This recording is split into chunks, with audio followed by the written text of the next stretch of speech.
everyone, in this video we're going to be working through a start to finish end-to-end post-processing tutorial where I will take you guys through some of my workflow within both Lightroom and Photoshop. I'll focus on some basic as well as advanced techniques in both programs, and I'll also show you how to stitch together multiple images to make a panorama photograph. We're going to be working through one of the images that I shot in the drone photography video. And so with that, I'd say let's just jump into Lightroom and start working through our image. Okay, so I have the 4 different drone images up that we want to combine. And so the first thing we'll do is highlight all 4 images. No need to make any changes at this point. We'll do that after the images are merged. So highlight the images, right click, and then we go to Photo Merge and Panorama. Wait for it to do its thing. Okay, so Lightroom has done its thing. This is a preview of what the photo will look like when it's merged. Hit merge, and then Lightroom will go through the process of pulling those images together into one pano. Okay, so now we have our base pano image. One thing I tend to do when making panoramas, sometimes it can go a little wonky in the software, so zoom in, take a look at everything, make sure there's no abnormalities. Sometimes you might see trees that are warped in a way that they shouldn't be. But everything looks pretty good here. It looks like Lightroom has done its job. So I think we're good. We have our base photo for this panorama. And now we just would start in the develop module. So I'm just going to work through kind of my basic flow. I'm going to be pretty detailed on every little bit that I would look at as I work through the image. So for some people this may be a bit too basic, and for others, you know, you might need me to slow down and kind of be as thorough as possible. So I want to be able to have this video work for the broadest audience. So I'm going to be as thorough as I possibly can. First thing I would do, scroll down here. Actually, I scrolled past it. Oh, there we go. Okay. Scroll down here and check remove chromatic aberration. Sometimes I would enable profile corrections depending on the look and the distortion of the lens, but being that this was a drone shot, they don't have profile corrections for the drone, at least as far as I'm aware of, so I'll just leave this unchecked. So then with that selected, first thing to do is to look at the overall color balance of the photo, and some people have a pretty strict process on how they do this. I like to just kind of eyeball it and find where I feel is most representative of, you know, what I saw when I was out there. So it was a bit of a warmer tones as we were kind of on the cusp of the tail end of golden hour. So I'd like to warm this up just a bit. And sometimes I like to go a bit too far with it just to find that edge and then kind of pull it back. So I think something like this seems to preserve kind of the blue, the cold in the shadows, and warms up the highlights a bit. Okay, so that looks good for the warm values. Let's play with the magenta green. I mean, I think it's a fairly good starting point. I'd probably like to add in a bit more magenta, just subtly. That maybe is a bit too much. Maybe something like that, I think works well. And then from there, I would maybe take the shadows up a bit. Also, I would take, you can see here, these blue indicators are really small pockets right now, but this is basically areas where the shadows are so dark that they're clipped, all the details gone. So, and how I get these indicators here Up in the top right hand corner, you'll see hide shadow clipping, enable shadow clipping. If you click these boxes to enable shadow and highlight clipping, you'll get indicators: blue for clipped shadows, red for clipped highlights. So if I were to pull the highlights up, you'll see the red come in. So it's a handy indicator just to make sure that you keep your photo within a proper dynamic range and don't have any blown out detail from the highlights or the shadows. So anyways, let's open up the blacks a bit here just to get rid of those clipped shadows. And then I would also probably bring the highlights down a bit just to, you'll notice when I do that, it brings in some more of the detail in the clouds. So bring the highlights down. And then one thing I like to do to bring a bit more contrast to an image, sometimes darken down the full exposure and then bring up the whites a bit. So I think with this image, since it's such a high dynamic range, you have a lot of bright highlights in the sky.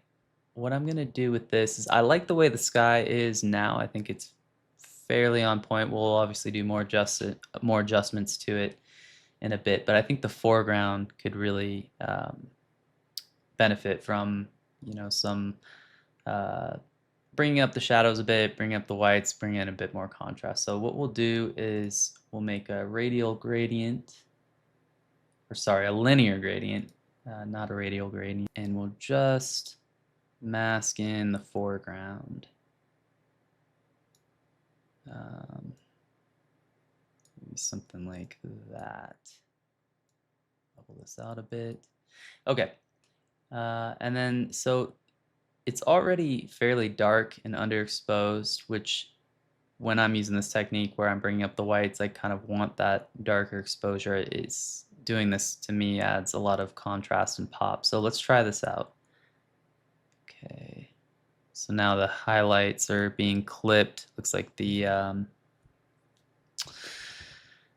linear gradient is obviously getting into our highlights there, but let's not worry about that. I think we're going to crop this photo to somewhere about here anyways. So yeah, I think something like that looks good. You'll notice there's a decent amount of contrast. Maybe we bring up the whites just a little bit more. And let's bring up the shadows as well. I think that's a good starting point. We can maybe play around with this a bit more as we get further into the image, but I'm pretty happy with this right here. Let's crop this photo more to where we actually want it composition-wise. So I think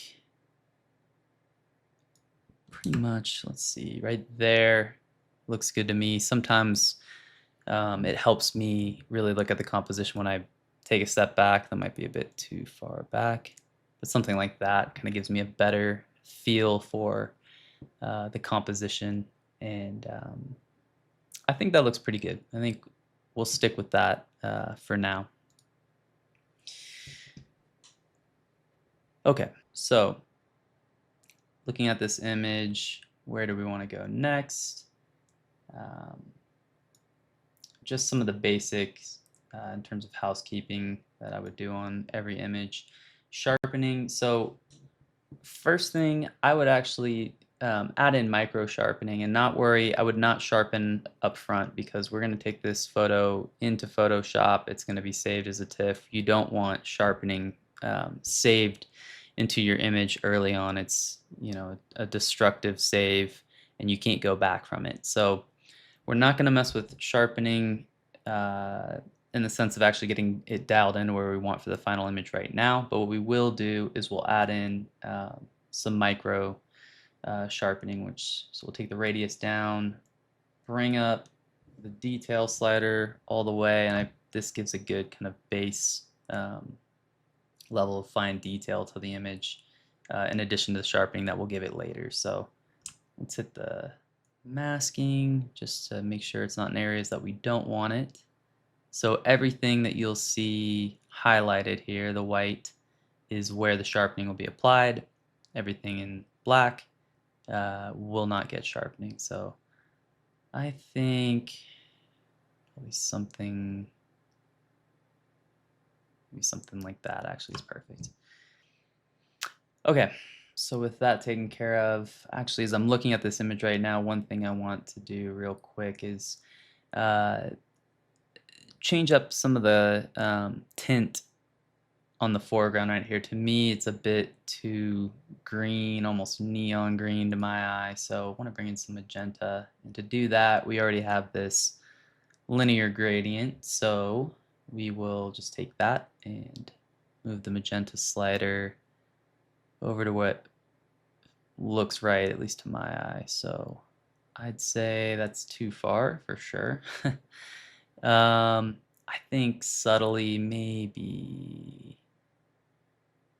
something like right there. Yeah, maybe there. And then I can go in later too and just select the green specifically to dial in the color where I want it. But we're going to do a few more color changes once we put this in Photoshop. So for now, I think this is good. We're going to kind of fine tune as we go. Okay, so what I do next is bring a vignette into the image to help draw the eye, kind of lead the eye um, of the viewer. So what I'll do is take in a radial gradient, and I want this really big so that there's a really soft kind of feathered effect to it. So be something like that. And then this is all selected right now. We want kind of the edges of the image to be darkened. So we would hit invert and maybe actually even bring this down a little bit to get the sky a bit more into this. And I think might even want to pull this out just a bit more to kind of amplify that feathered effect. So something like that. Okay, and so with that selected, I would then just start playing with the exposure, bring it down a bit. That might be a bit too much, maybe something like that. Maybe bring the contrast down just a bit so that's not too dark. Maybe even bring the highlights up a little bit as well too. Right, and I don't like what it's done to kind of the color on some of these edges here, so I might bring in a little bit of blue. Let's see, maybe something like that. The blue also tends to, well, I should say the highlighted areas being a bit warmer tend to draw the eye, where blue kind of naturally, leads your eye away. So that will help the vignette as well. And I think it's pretty good. We could play around with this, kind of see the before and after, and maybe with this slider kind of dial it in where we want. I think maybe something like that looks pretty good. And then we might even try bringing in a radial gradient to brighten up some of the center where we want the eye to be drawn. Maybe brighten and warm up. So again, I would draw this out fairly wide. Okay, and let's dial this in a bit. Just a little bit of exposure.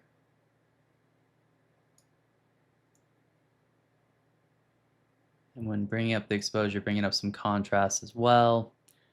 And let's see if maybe we can get away with warming up the highlights a little bit. I think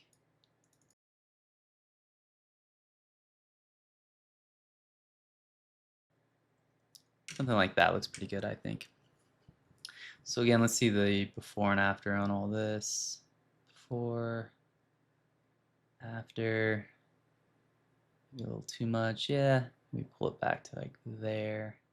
Yeah, I think this is actually pretty good. So you can see that, the warming effect and bringing in a bit more exposure really helps kind of draw the eye to this mountain range here in the center of the image. One thing we should probably take care of right now, since we have these clipped highlights over here, is just bringing that down a little bit. So let's grab a brush, select this layer, and I'm just going to bring down the highlights until the clipping's gone. Ooh, something like that.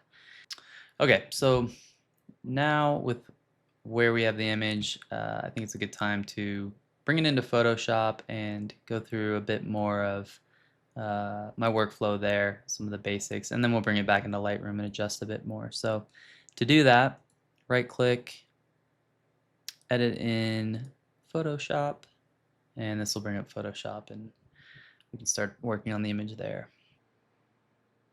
Okay, so we have our image in Photoshop, and one of the first things I would do is a bit of dodging and burning. Dodging to bring up some of the areas that I think hold interest and want to draw the eye to, and then burning to bring down, some of the areas we don't want the eye to wander to. And I think, with generally the way this image is, it's a bit underexposed in the foreground here. Since we're working on a bit of an underexposed photo in parts, I think that mostly means we're going to be trying to bring up some of the areas of interest here and introduce a bit more contrast. So to do that, we will start a new layer, and what I use is Tony Kuiper's tool to basically selectively mask kind of the lighter, darker areas, and then use that to do dodging and burning. So um, there are definitely ways that you can dodge and burn without this tool. I'm not really going to go into those today. What I will do is leave a link to this Tony Kuiper's tool. There's a free version of it, and I think it's well worth the paid version as well, but you should be able to follow along with the free version. So I will leave a link to that in the video, but for dodging and burning today, I'm just going to be using the Tony Kuiper's TK mask to dodge and burn. So what I would do is either select a lights 1 for dodging, but because our foreground is so dark, it actually looks like maybe selecting a darks 1. Yeah, that's selecting way more of the foreground. So in this case, we'll select a darks 1 mask, and then again, the Tony Kuiper's tool is awesome. It just pulls up the option to select dodge or burn, and then we'll go through the masking process for you. So in this case, we'll select dodge, and we want it to be very subtle. So we're going to bring the opacity down to maybe about 9, flow, I think to something like 15.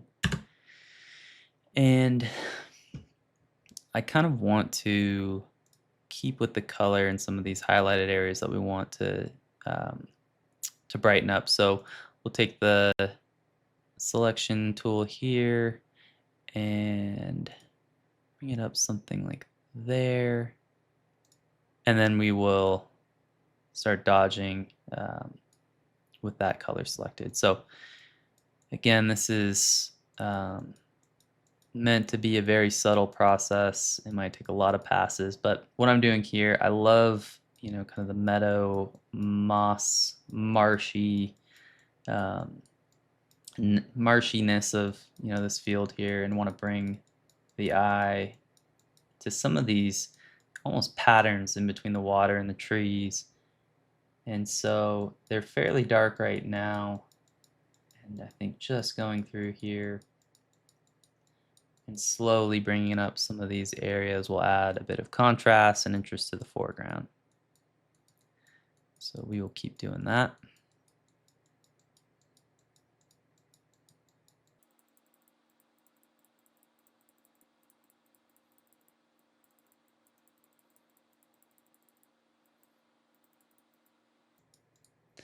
And then I would take a look, kind of the before, after, before, after. I think that looks fairly good, at least for now. If you really wanted to hone that in, maybe you went a bit too far, you could hit the opacity slider here and bring it down. Um, Before, after.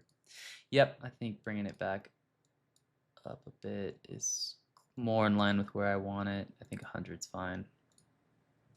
Okay, and so I think that is a decent starting place for the foreground. I also kind of want to bring up some of the, let's call this the midground here. So let's do another dodge burn layer. Let's see, white. We'll stick with the darks one mask, and we will go to dodge. Select with the Doppler tool the color we want, something like that. And then we will just slowly work in some dodging into this section here to kind of draw the eye a bit more into the frame. I think this could use some brightening up as well.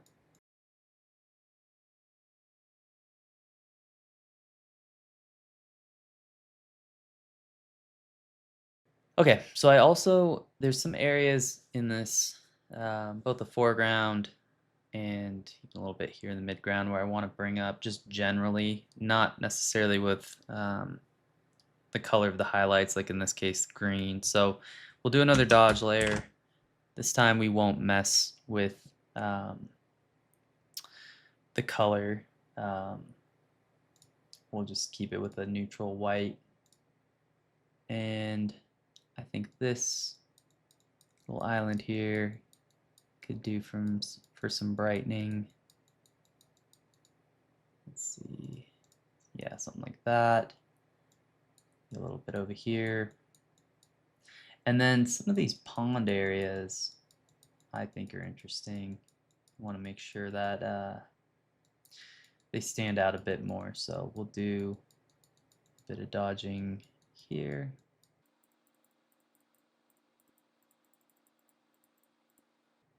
And maybe a little bit over here as well. It's kind of dark with these trees.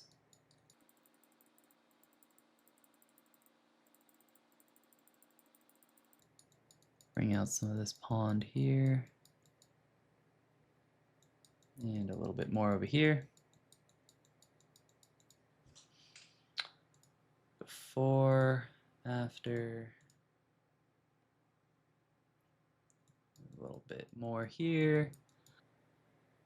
Okay, so I think the foreground, midground are in a decent place for now. We might come back to some dodging, burning a bit more in a second. But for now, what I want to move on to, or at least what's bothering me most, is kind of the color balance. So we were working with color in Lightroom, but one thing I like to do is refine it a bit more within Photoshop. So, okay, so what we'll do is create a new layer, which is just Control-Alt-Shift-E. And we will go down here and add a color balance layer. Okay, and then you'll see up here you can select highlights, midtones, and shadows. We will start with highlights and just play around a bit here with the sliders. See if maybe we bring in a bit more warmth into the highlights, or we could cool it down a bit. I think just a touch of warmth, maybe -3. Magenta, I do think it could use a bit more magenta in the highlights, so something like maybe -3. Reds, something like that. Let's see, before, after. I think that looks fairly good as far as the highlights go. So now we'll go to the shadows. And the shadows typically I want to keep a bit cooler. So let's see what looks better here, or if we even need to change it at all. Just a bit of warmth.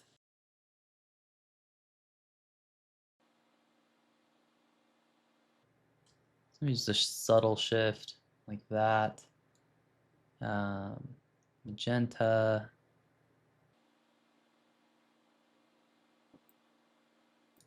something like that.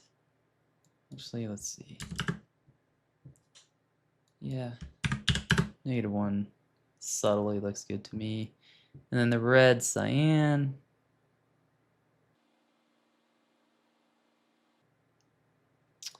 Maybe -1 there. Okay. And then midtones, I don't typically find that I need to play with them too much, but let's give it a go and see if this image could use any color shifts within the midtones. So cooling it down or warming it up.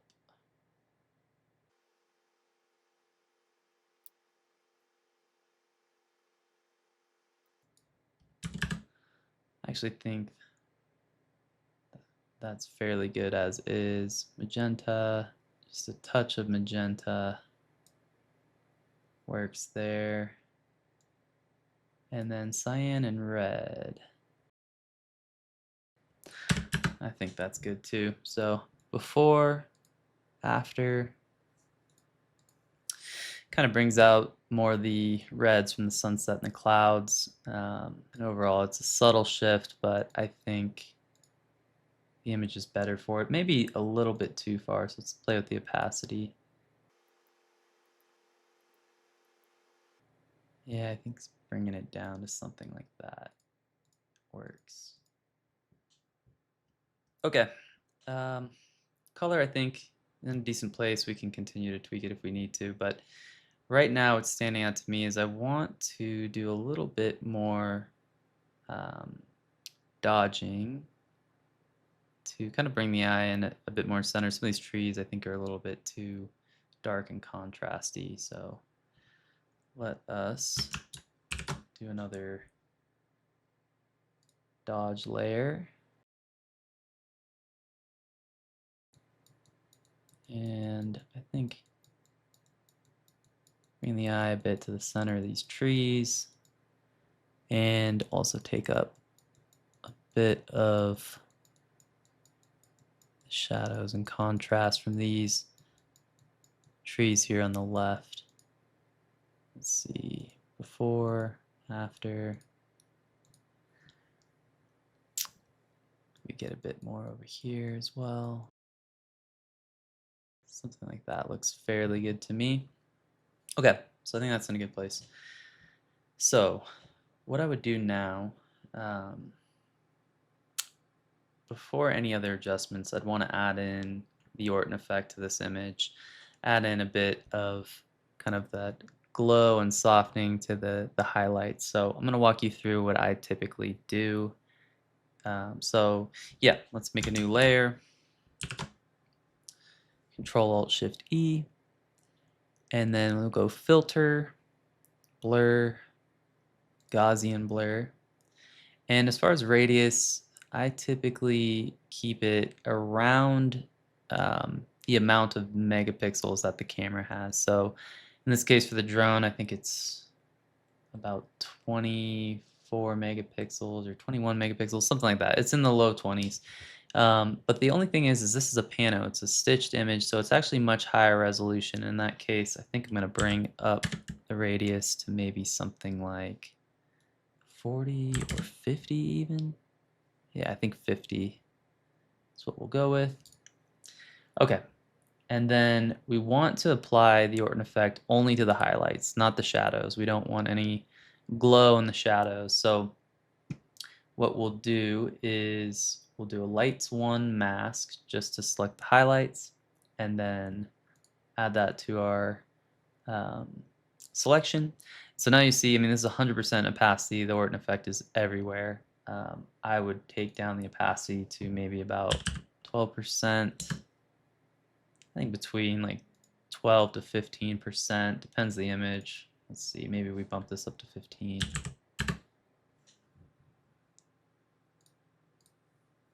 Before and after. Maybe 12 is a bit more subtle. Okay, and so Orton effect is applied. One thing I like to do is add a bit more pop to the highlights on the Orton effect. So we still have this Orton effect layer selected. So what we'll do now is we'll go back to filter. We'll go to camera raw filter. And we're going to add a bit more exposure to the highlights, a bit more contrast as well, a little bit more exposure, contrast, and then warm up the highlights a bit more, something like that. And some magenta and some saturation. Again, this is only going into the highlights at a very subtle 12%. So obviously this will look overdone here, but it's going to be subtle when we add it. So something like that I think is good. Click OK. And that'll bring in a bit more subtle warmth, glow into the highlights. So before, after. It's subtle, but I think the effect makes a big difference and kind of brings in again, a kind of a subtle, dreamy glow to the image. So I think something like this is pretty good. Okay, so now what I want to do is maybe a quick levels adjustment. I still feel like it's a bit too contrasty down in our foreground, so we will open up a levels adjustment and with this just subtly, I think there, bring up the black level just a touch, something like that. Before, after, I think that looks pretty good. I don't necessarily want it in our sky though, so what we'll do is take a black brush to remove the sky layer from, and actually maybe even the mountains as well. Let's see how it looks. So let's take the opacity up, flow up as well, and we'll just get a bigger brush going here, something like this, and we will just brush out that adjustment from our sky.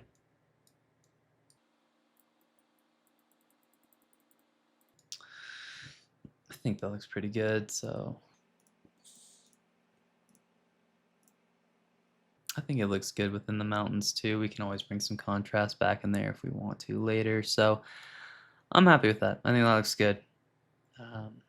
So I think for now we might be good with adjustments in Photoshop. Let's save it and take it back into Lightroom and keep working on it from there.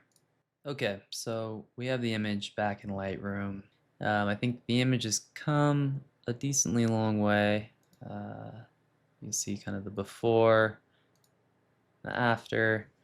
So what I would do next is I want to work on the sky a bit more, and we could have done that in Photoshop. There's certain ways to do it, but I want to keep this a bit more simple in Lightroom. So what we'll do, Lightroom actually now has this kind of automatic sky mask, and it does a okay job. You'll see it's kind of gotten some of the mountains in the mask, which we don't want, or at least we don't want a ton of. I think it's okay to have some in, and actually what you'll see here is there's options here, plus, minus, so you can either add to the mask or subtract to the mask. So I hit subtract from the mask and then selected a brush to subtract everything that I brush out. So kind of brushing out parts of the mountain that we don't really want in the mask.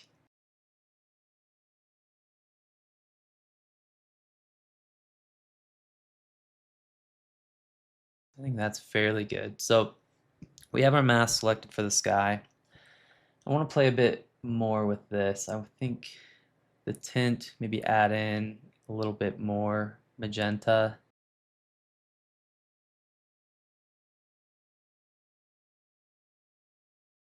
Yeah, I think something like that. Warmth. Yeah, maybe bring in just a touch more warmth as well. And then I want to add in a bit more contrast, but not with the contrast slider. What I want to do is kind of bring the highlights down. That is good. Let's see. Yeah, I think that's good for now.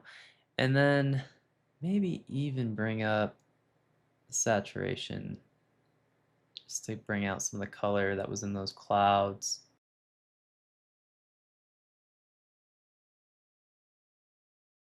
Something like that works.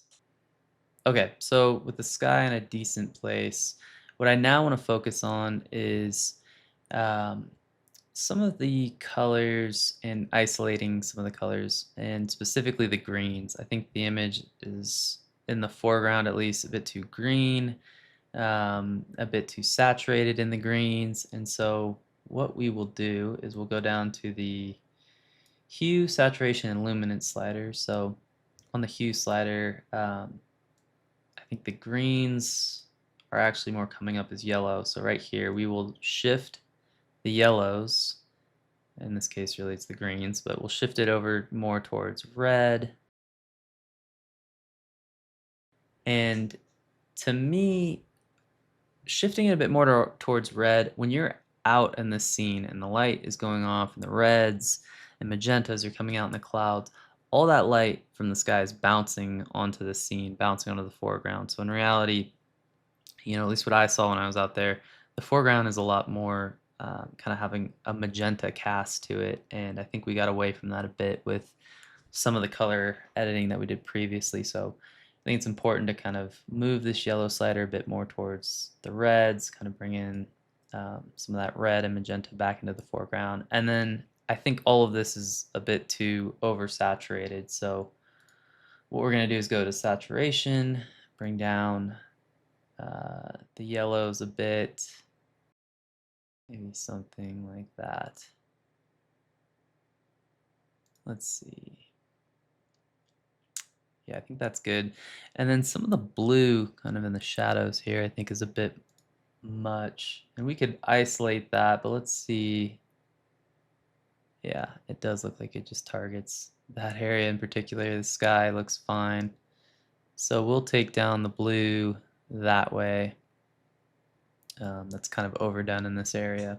And I think that looks fairly good. Let's see what happens if we bring up the shadows a bit more. Something like that. A bit more contrast. Kind of balance it out.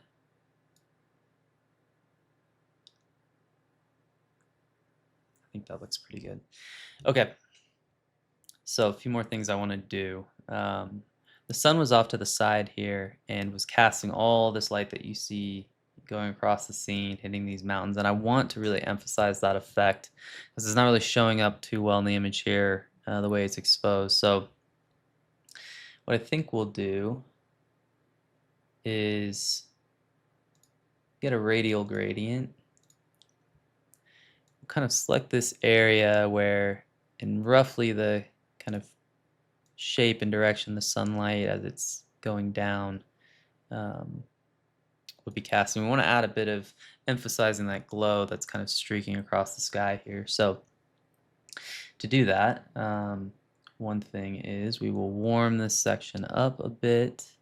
You're seeing that's blowing out the highlights. So we'll actually, in this case, bring maybe the highlights down in this section. And then, so we've warmed this up to emphasize the effect of the sunlight glowing across the horizon here. And what we'll now do is go to the dehaze slider. We'll actually add in a little bit of haze to emphasize the light that would be coming through here. That's probably too far. Maybe something like that. And maybe even take the clarity slider down a bit just to give more of that kind of glow. And let's see, before, after, I think we need to bring the highlights back up.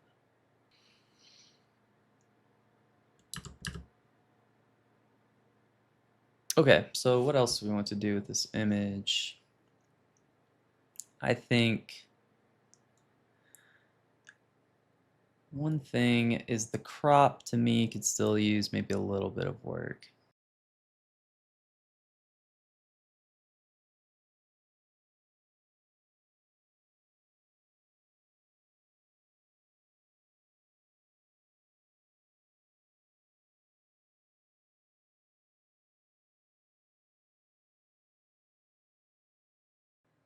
There, I think something like that works fairly well. So, what else can we do to this image? I think one thing is bring in a bit more of a vignette. I know we added that vignette with the radial filter. I still feel like it could use a bit more, so we'll just use Lightroom's vignette tool. Maybe adding in a touch more saturation. What I like to do for saturation is use the actual camera calibration sliders.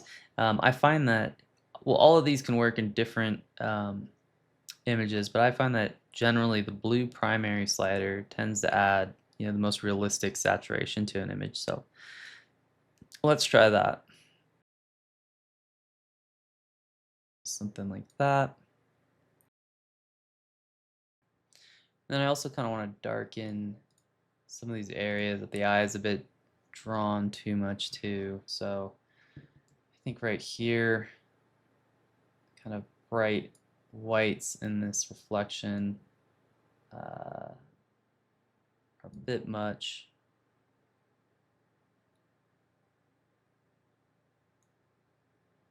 And here as well. Alright, so as I'm looking at this, I still feel like these greens in the foreground and midground are just a bit too much. So what I'm going to do is pull up a linear gradient and select the foreground and midground where I feel like the issues are. And then I think adding a bit more blue would help a lot here. And maybe bring in some magenta.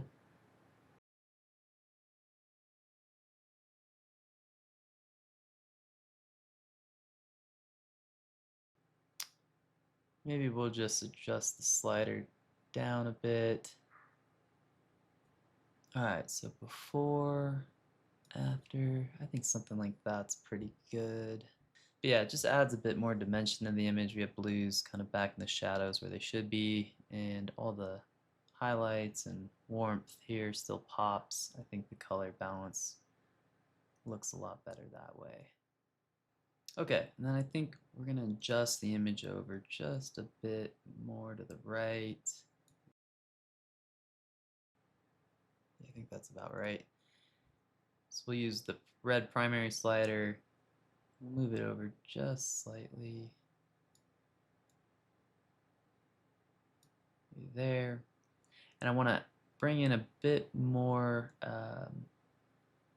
of vignette. So we'll up that just a touch. And then I feel like the shadows still need to kind of come up. So bring the shadows up a bit in the image. Maybe add in just a little bit of contrast to kind of bring some of the pop back. And then I think one thing I want to do is just unclog some of the darker areas in the image here. So we'll go to the S curve and bring this up just a bit. Okay. Okay, so I think the image could also use just a touch more contrast as well. And I'm just going to do this globally and add in just a bit more. That's a little too much. I think maybe something like that. And I think this looks pretty good. I mean, again, here's kind of our before image. and here's where we're at now. And I think that's a world of difference. I'm overall pretty happy with this. I think I would still kind of sit with it a bit more and make some more fine-tuned adjustments. But the editing process for me is not linear. Typically, it's a series of working for an hour or two on a photograph, stepping away from it for maybe a day, 2 days, 3 days, coming back to it, and it kind of allows me to refresh my perspective and notice things that maybe I didn't notice before, and then just keep fine tuning from there. So I think, that's what I would do right now. I would kind of walk away and come back to this in maybe a day or two and see what else I want to refine and work on. But I think overall, like generally, this is a very good start. We're close, just maybe a few more refinements. So this is what we're looking at now, and I'd say I'm pretty happy with that. So anyways, thank you guys for joining. I hope you guys learned something in this video around post-processing. And if you have any questions about anything that I went over or just processing in general, feel free to leave a comment and I will do my best to get back to you and answer any questions that you might have. So thanks again, guys. Hope you enjoyed this video and I will see you all real soon. Take care.